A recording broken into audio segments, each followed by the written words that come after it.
A pandemia chegou ao Brasil em fevereiro. Em março, atingiu o Rio de Janeiro.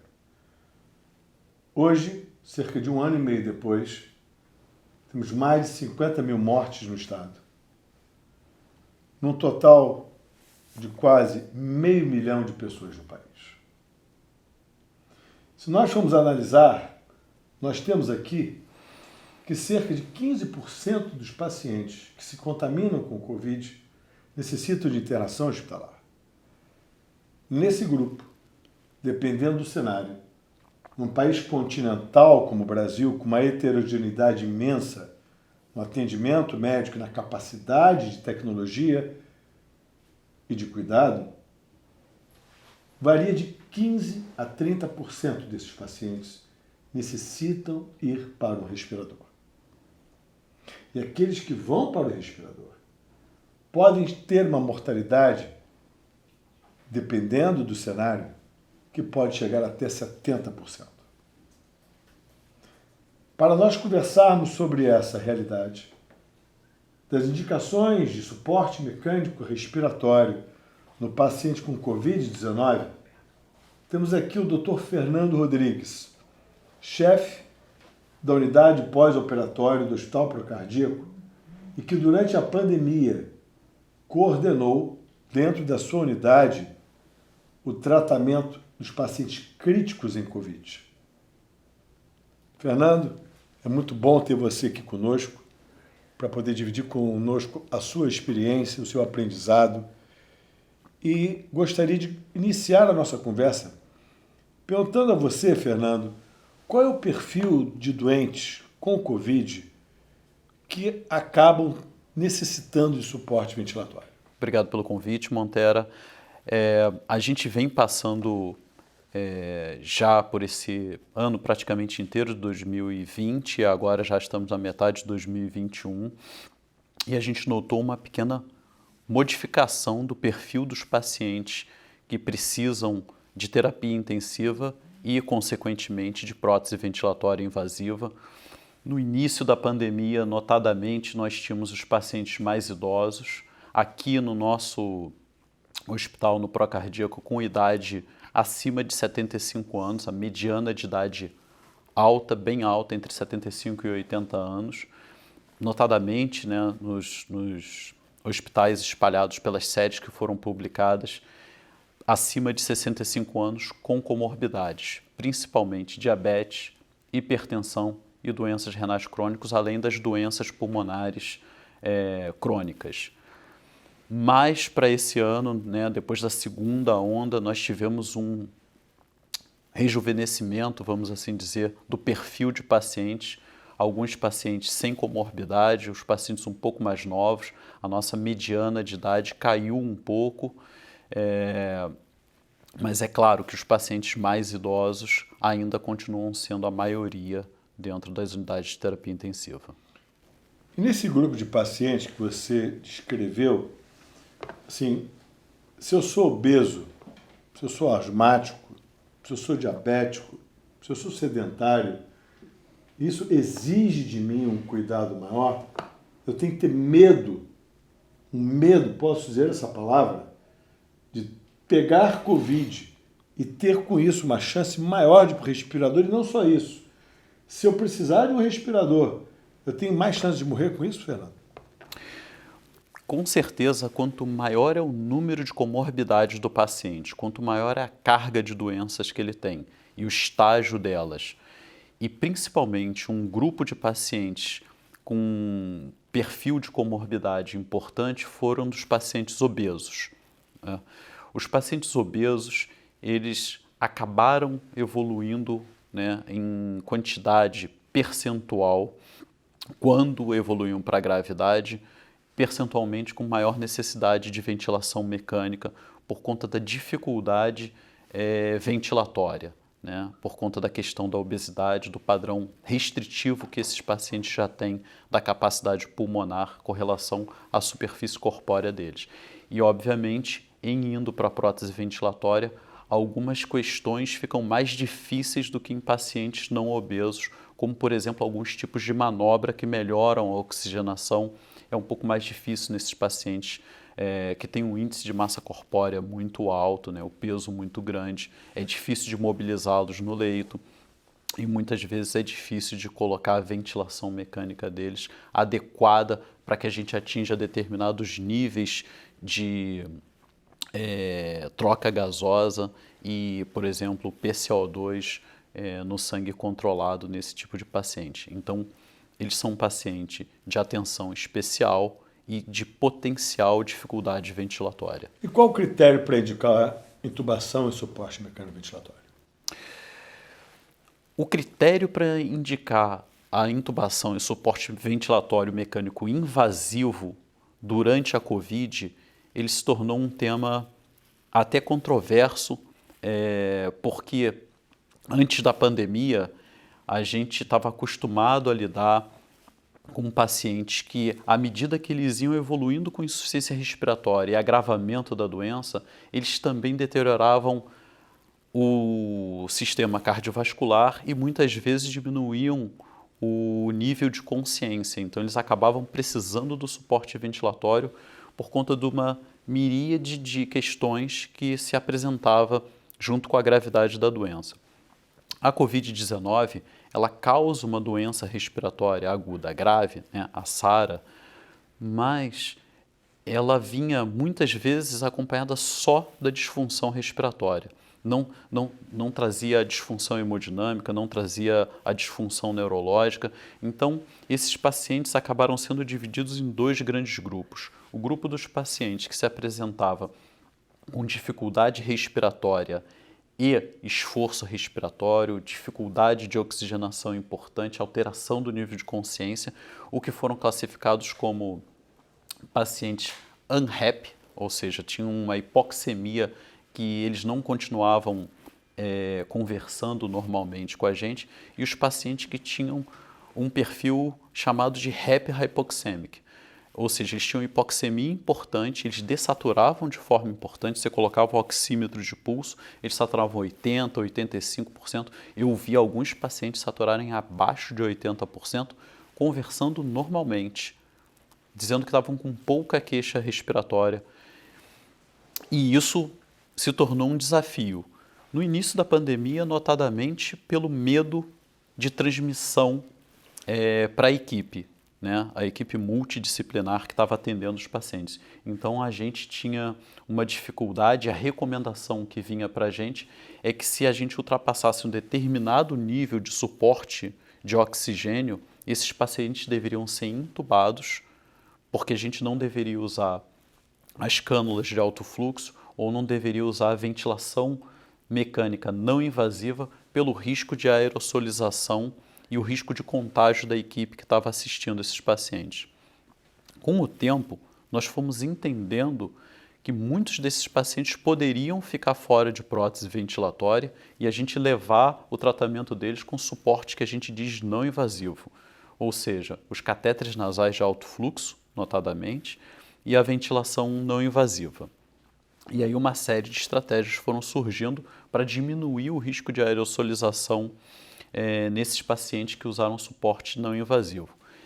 E aí a gente reservou a ventilação mecânica invasiva para os pacientes que, a despeito do suporte não invasivo, evoluíam com esforço respiratório, hipoxemia refratária e, possivelmente, outras lesões em órgãos, como diminuição do nível de consciência ou necessidade de suporte cardiovascular com aminas vasoativas. Então, o grupo de pacientes em que a gente não conseguiu controle com os métodos não invasivos ou que evoluiu com esforço ou disfunção de outros órgãos, esses pacientes passaram a ser elegíveis para intubação e ventilação mecânica invasiva. Havia sempre um conceito no começo de quem intubava morria mais.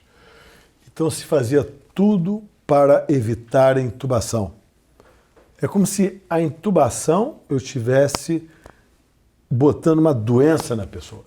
Havia muito claramente um receio. Eu preciso fazer tudo para não intubar. Então, assim, de uma maneira sucinta. A intubação, com modo de ventilação protetor, na realidade, ela não passa a ser benéfico se eu assim o fizer uma indicação adequada para esse doente, para evitar o quê? Um esforço respiratório, um consumo inadequado de oxigênio, melhorar as condições desse doente, dar um descanso, nutri-lo melhor, diminuir a ansiedade do próprio paciente e o sofrimento do paciente.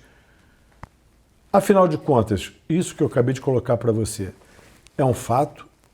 Ou a intubação per si, ela impõe um risco maior, ou ela só reflete um risco maior? De maneira sucinta, o que você acha disso? Eu penso que a gente adiciona algum grau de risco quando você migra da terapia não invasiva para a terapia invasiva. Não somente pelo modo como a gente vai entregar o oxigênio para esse paciente, por pressão positiva, há uma mudança de fisiologia do mecanismo respiratório. Nós respiramos por pressão negativa e quando você é intubado, o respirador ele joga a ventilação sob pressão e isso pode gerar uma coisa que a gente chama de VILI, que é a lesão induzida nos pulmões pela ventilação mecânica. É claro que se a gente respeitar determinados limites ou determinadas estratégias que a gente chama de ventilação protetora, a gente pode reduzir os riscos do paciente fazer esforço, do paciente ter sofrimento, do paciente agitar e ter o consumo de oxigênio dele aumentado por estar desperto de uma maneira, ventilando de uma maneira que exige muito dele com esforço respiratório. O esforço respiratório excessivo, ele pode trazer malefício no paciente que está ventilando de maneira espontânea, né? Que é por um mecanismo de pressão respiratória muito negativa. Isso pode trazer dano e aí sedar esse doente e intubar pode fazer com que ele melhore o prognóstico. Entendi. Então, para a gente fechar esse primeiro conteúdo e podermos avançar, quando agora eu penso a nível Brasil, não somente em nível procardíaco, de alta complexidade, quando eu penso em intubar um paciente, botar em suporte mecânico ventilatório, quais são as condições básicas que eu tenho que ter de equipe e segurança para que eu possa fazer isso a nível Brasil? Bom, a gente tem que ter os monitores multiparamétricos, ventiladores microprocessados, obviamente, todo o material que foi aí, acho que a maior parte das pessoas sabe desse material hoje em dia, porque foi amplamente veiculado nas mídias, que foi chamado do kit intubação, né? Você tem que ter tubos de variados tamanhos, tem que ter os sedativos e os bloqueadores neuromusculares disponíveis, tem que ter equipamentos para fazer a intubação, e aí o uso dos videolaringoscópios aumentou enormemente, né? Antes da pandemia, o uso dos laringoscópios comuns, sem assistência de vídeo, era muito mais comum. E é claro, a gente precisa do principal, que é equipe multidisciplinar treinada para tratar doentes complexos, que vão necessitar de múltiplas infusões. A boa parte desses doentes vai precisar de sedação em quantidade elevada, bloqueio neuromuscular, e aí se segue a isso, suporte de aminas, né? E vão precisar de mudanças de decúbito frequentes, muito provavelmente de estratégias específicas como pronação e potencialmente depois outros procedimentos como traqueostomias e etc. Ou seja, a gente precisa de equipe multidisciplinar treinada, não adianta ir buscando gente de qualquer canto, a gente precisa de gente treinada para trabalhar em terapia intensiva. Isso é muito importante, porque veja, vamos entender isso, senão vai dar a impressão que na realidade eu só posso intubar meu doente se eu tiver uma equipe de alta complexidade. Em primeiro lugar, é o bem-estar do paciente, a segurança do paciente. E você, no seu hospital, faça que tenha um respirador para o seu paciente, para que você garanta a ele a oxigenação, isso é o mínimo, concorda? Senão dá a impressão que se eu não tiver a equipe multidisciplinar, não adianta eu entubar ou botar no respirador. Sim, adianta. Porque, em primeiro lugar, eu estou aliviando o sofrimento.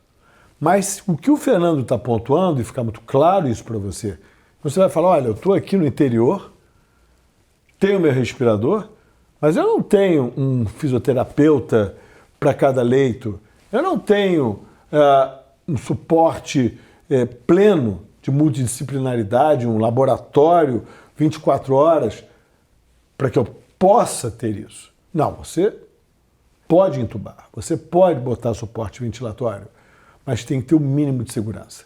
Marcelo, eu gostaria de voltar naquele assunto da intubação e dos critérios de intubação, para a gente deixar claro para quem está nos assistindo, que é o seguinte, quando o paciente chega para a gente em insuficiência respiratória, o principal tratamento dele, um dos principais tratamentos é a oxigenoterapia. Então a gente vai dar suporte de oxigênio para ele. E os principais métodos de início para isso são o catéter nasal de oxigênio e a máscara com reservatório.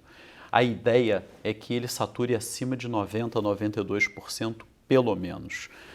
E é claro, se o paciente começar a desenvolver franco esforço respiratório, a despeito do quanto ele esteja recebendo de oxigênio, né, o critério de franco esforço respiratório, ele acaba demandando intubação orotraqueal. Às vezes pode passar por um teste de ventilação não invasiva, mas se o esforço for mantido, ele deve ser intubado. A gente normalmente escalona essa terapia de oxigênio do catéter nasal para a máscara com reservatório, para o catéter nasal de alto fluxo, e quando a gente atinge as cifras máximas desses suportes, máscara com reservatório a 15 litros ou catéter nasal de alto fluxo com 100% de oferta de oxigênio, e dependendo da marca, 40 a 60 litros por minuto, se há esforço respiratório, se há dessaturação, a gente deve considerar fortemente a intubação orotraqueal. Então, isso é muito importante. Muito importante. Eu gostaria, assim, que vocês focassem no que o Fernando acabou de colocar. A partir do momento que você recebe um paciente na sua unidade de tratamento, que pode ser um posto de saúde, pode ser uma clínica na periferia, fique atento ao que o Fernando pontuou. Mas nem sempre você tem estrutura de vigilância 24 horas, não é, Fernando? Então tem que...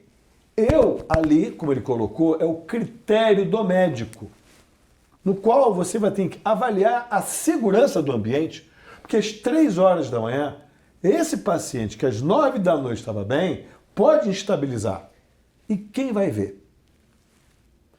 Então, eu tenho que, obviamente, e aí caberá a você, médico, a decisão médica, buscando a segurança baseado no perfil de risco do doente, que envolve toda aquela condição que o Fernando citou, obeso, asmático, diabético, doença cardiovascular associada, extensão da agressão pulmonar, uma tomografia com mais de 50%, ou um raio-x estimando mais de 50% do pulmão, este doente é bandeira vermelha, fique atento, porque grande chance de precisar ser entubado. Não deixe para depois, porque depois pode ser que você coloque o paciente em intubação de urgência, e nós sabemos que o melhor cenário é a intubação eletiva para esses doentes. E uma vez intubados, Fernando, vamos começar agora, só para fechar isso, para irmos para a última parte. Qual o modo de ventilação recomendado para esses doentes? Uma vez entubados esses doentes, Montera, o que a gente vai buscar é a ventilação mecânica protetora e que a oxigenação do paciente esteja adequada, acima de 88%, 90%, 92%. Usualmente, a gente tem precisado usar bloqueio neuromuscular. O uso do bloqueio neuromuscular se faz necessário para que a gente diminua as assincronias e permita que a gente controle as pressões, para que elas não fiquem muito elevadas, para que a gente atinja o que se chama de ventilação mecânica protetora.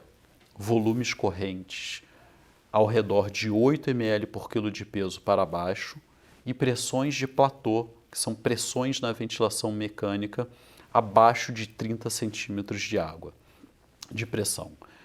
O módulo em si pode ser volume controlado, pode ser pressão controlada, pode ser pressão controlada regulada a volume. Tem limite para PIP? Usualmente o PIP vai variar de 5 a 15, mas nós já tivemos pacientes que precisaram de PIPs maiores, né? Então a titulação de PIP mais recomendada na literatura neste tipo de cenário, ela é feita por um PIP table, por uma tabela de PIP em que você vai titulando a PIP de acordo com a necessidade de oxigênio que esse paciente está precisando. Ou seja, quanto maior é FO2 esse paciente precisa, maior é o PIP ele vai precisar.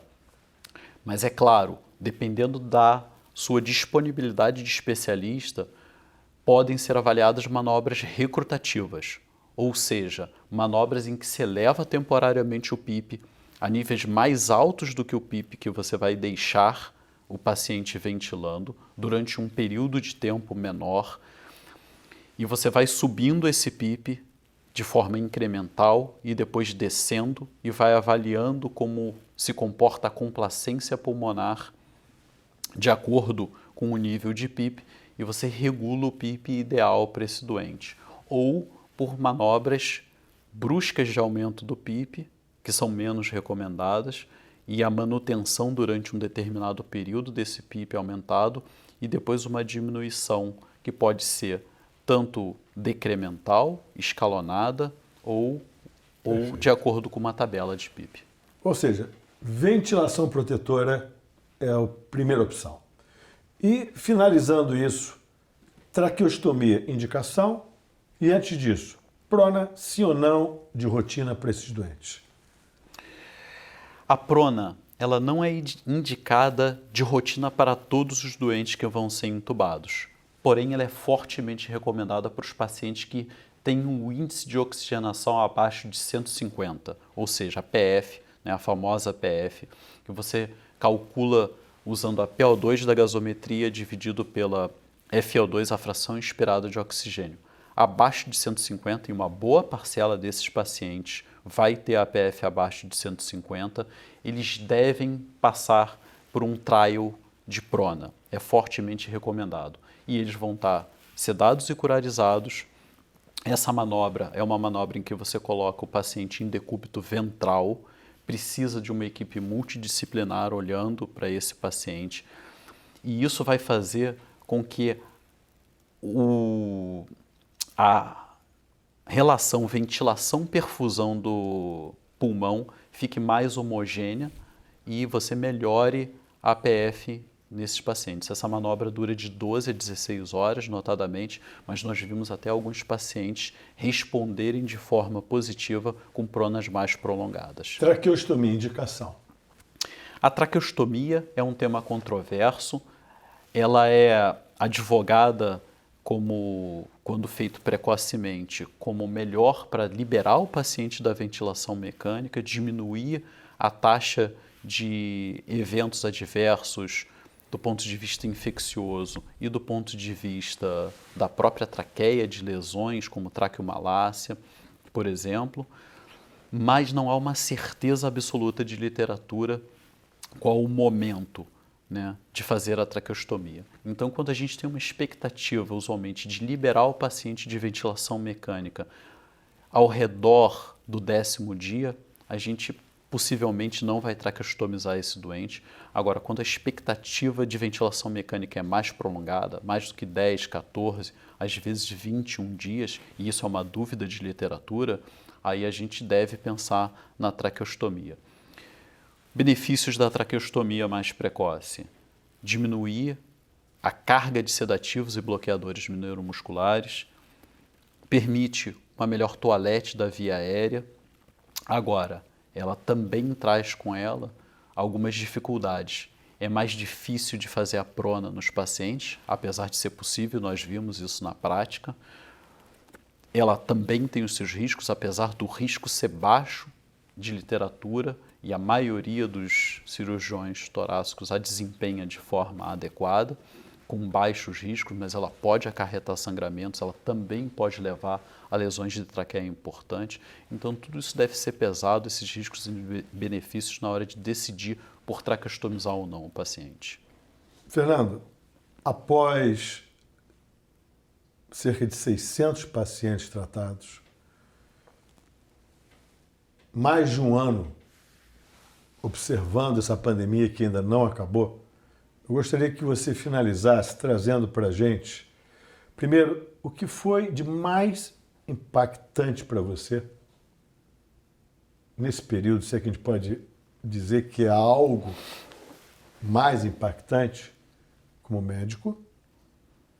E para quem está nos assistindo, que tem intensivistas, emergencistas, clínicos e coordenadores de UTI, e você que coordena, me permite dizer brilhantemente, um excelente trabalho e difícil trabalho, sou testemunha de você e o esforço seu e da sua equipe de ficar dias internado junto com os doentes. Só quem é médico e quem vivenciou isso percebe que a máscara e as APIs que protegem passaram a ser a segunda pele do médico. As pessoas não têm absoluta noção disso.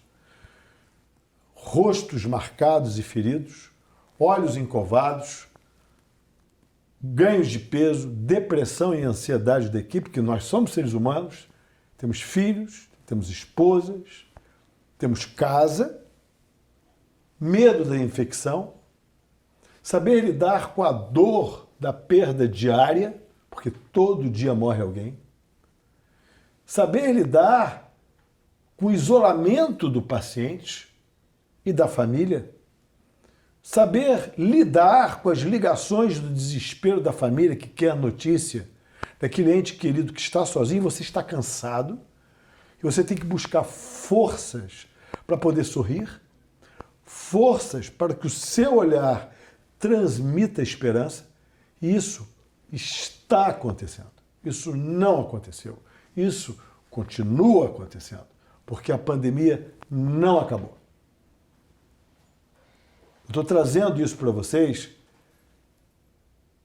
porque eu tenho aqui um gestor e um médico. E, antes de mais nada, é o Fernando. Marido, pai e ser humano. O que você tem para dizer para a gente finalizar essa nossa entrevista? Deixo aberto para você.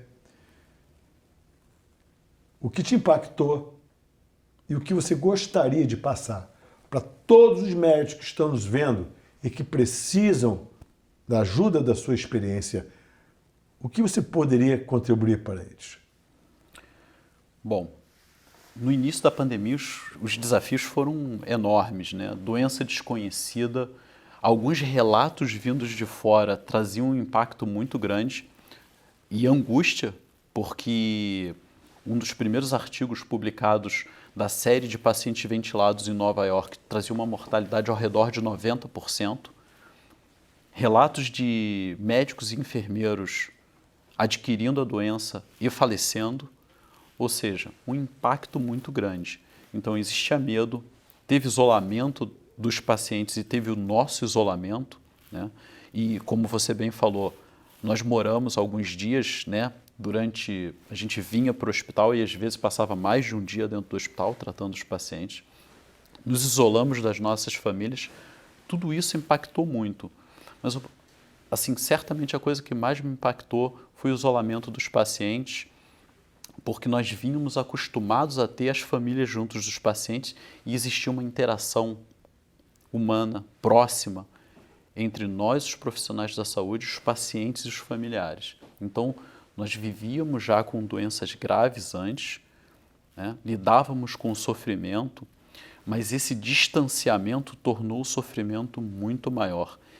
E como esses pacientes estavam lúcidos até o momento da intubação, muitos deles, e eles eram bombardeados com notícias da alta mortalidade dos pacientes que eram intubados, o impacto de dar a notícia da intubação para esses pacientes era muito grande. Isso gerou muito sofrimento, tanto nos pacientes, nos familiares, quanto nas equipes. E eu passei por inúmeras reuniões familiares, até com grande ajuda do suporte da equipe de psicologia, desses momentos de decidir a intubação, em que eu participei de reuniões familiares com ligações em viva voz, para os pacientes poderem se despedir dos familiares, né, momentos antes de serem intubados. Muitos deles, graças a Deus, a gente pôde trazer de volta e eles serem extubados e se reencontrar com a família. Muitos também faleceram e aquele foi um momento de despedida. Então, isso foi certamente muito impactante. E uma mensagem que eu poderia passar é que, com organização, espírito de trabalho em time e dedicação da equipe, você precisa de uma equipe treinada, mas que também vai aprendendo com o tempo e que está ali, do lado do paciente, olhando ele, mais do que só processos e protocolos, porque eles são necessários, são muito importantes, mas a medicina ela sempre vai ser uma ciência humana, em que vai precisar de alguém próximo do paciente, olhando por ele e cuidando. Esse para mim, é o recado principal. Há que se ter alguém próximo, cuidando com humanidade dos pacientes. Eu acredito que depois que ouvimos isso, a gente pode ter com certeza tranquilidade que temos médicos que cuidam da gente. Isso é o significado da palavra cuidar. Cuidar é ter compaixão, é se colocar na dor do outro e tratar a dor sempre, curar quando possível e nunca se desconectar. Nunca transformar o indivíduo numa doença, porque sempre atrás de alguém tem alguém que ama aquele alguém. E nessa hora, o médico, a equipe multidisciplinar, é a ponte entre a vida daquela pessoa que foi brutalmente retirada dela com a conexão com a sua família. Obrigado, Fernando. Eu poderia dizer com tranquilidade que você representa um grande time. E aqui no NOSMED é uma honra muito grande termos esse bloco de Covid, porque tivemos a oportunidade de entrevistar grandes heróis da medicina no Brasil. Pessoas que lutam e que não estão escritas no jornal, que estão atrás dos números que mostram quantos infectados, quantos morreram, mas quantos heróis brasileiros estão lutando por você. E espero, sinceramente, que aqui na NOSMED, com o apoio de grandes nomes como o Fernando, você consiga trazer para essas pessoas no nosso país algo de melhor. Muito obrigado.